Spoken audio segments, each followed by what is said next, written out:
As I said, it's not uncommon to sleep at a place. I'm really not there. As I told him, I don't go there unless Ron's there, unless, I just wanted to spend an hour or two extra there. So let's not forget about the accidental ooch locking of the back door anymore. Now, I'm concerned about my friend because we've been friends for about 5 years. And we were going to do some things, but he had a personal medical emergency. Yes. And I'm sure, okay, that we're not going to do a Van Proyen way where we turn the electricity off on a person in the middle of winter and deprive them of hot water when they had an agreement for a place that was habitable. Yes. And since my agreement was that I would just sleep there while working there, the agreement is valid. Yes, because there was no ex. Now, these forgeries, yes, I wanted you to notice there's no signature on this, correct? Now, oh, look, it is still a magnification. My gosh, my face must have seemed big during that last video.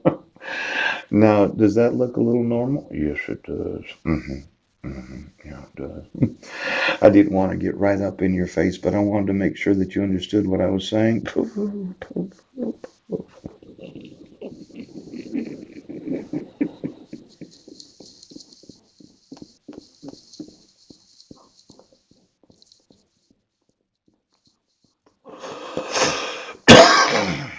Now, exactly why am I being prosecuted? Why is that happening? Now, did you not understand these instructions that have included in approximately 40 to 50,000 emails? The sign the bottom of the form where it says presented by and petitioner. Yes. Include today's date. Oh. The respondent will sign the form if the respondent comes to the hearing and no further service is necessary. Coach, you know that exception number 9 that you have the right to motion the court. The instructions really don't do it the way that you do it in Clallam County. See, it says if the respondent comes to the hearing. Now, there seemed to be some confusion about the state of Washington's instructions, yes, and what Clallam County has been doing. Oh, let's look at it for just a moment. How am I to know when you're having court hearings? Yes, unless the respondent received actual notice of the hearing. How am I supposed to know that? Now, you decided to see number 9, and issue it for 10 years. When the instruction says sign the form if the respondent comes to the hearing, no further service is necessary. Do you see anywhere in the instructions for the issuance of a protection order? Yes.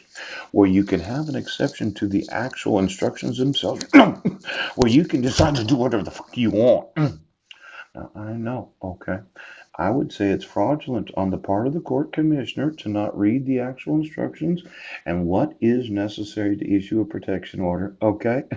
Now, it doesn't say that you don't get to serve the respondent because of your exception to the rule. It actually says if the respondent comes to the hearing because the respondent received actual notice of the hearing.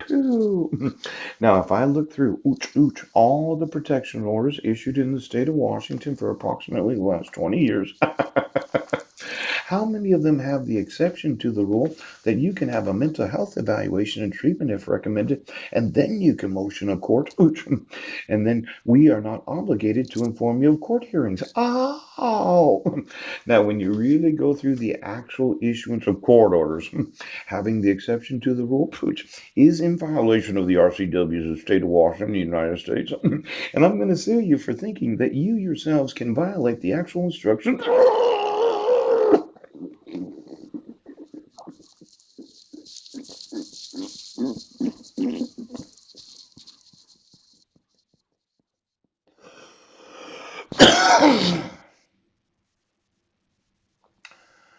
When the instructions say that's what has to happen. There is no, well, we're going to do this in some sort of arbitrary way. Yes.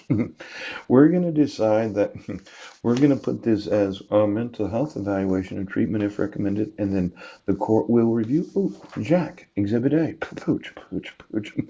The petitioner is granted temporary care, custody, and control of the minors. Oh, she was granted, yes, care of, custody of, and control of the 5 minors named, known as Zachary Bishop, Deacon Deacon Maximilian and Benjamin. Yes, yes, yes. Now it says, oh, number 9, court will review upon motion of respondent. Does that give the court the right to not give me notice of court hearings? Now, for some reason you thought it was an exception to the Fifth Amendment? Yes, the 14th Amendment. Now, I know this Constitution that you continue to violate day after day after day after day, where the actual instructions from the court says, if the respondent comes to the hearing, it does not say court will review upon motion of respondent.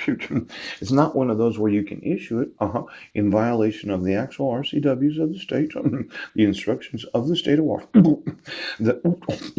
Well, you just can't. You don't get to arbitrarily decide number 9 is you're going to review upon motion of respondent. Now, it says the respondent will be allowed visitations as follows. See, this concept of the court will review its own decision, yes, without actually enforcing the requirements of the law, legislating from the bench. Now, me being allowed to visit, yes, the minors named, and that's what number 10 is. It has this little box in 10. This is like a 10A, yes. Now contact intelligent mental health evaluation, respond treatment if recommended. You have actually taken custody of my sons, yes, in violation of the laws of the United States. See, this concept of visitation, yeah. The respondent will be allowed visitation as follows. Does that mean as follows every other weekend? Or does it mean every week? Or does it mean once a month? Or supervised visitation? Are you sure this is where that goes? Because I think visitation and no contact are somewhat oxymoronic. Yeah, I think I'm suing you for that because you put it in the wrong box. Now, it says visitation. It does not say no contact. Yes. Now, if I was,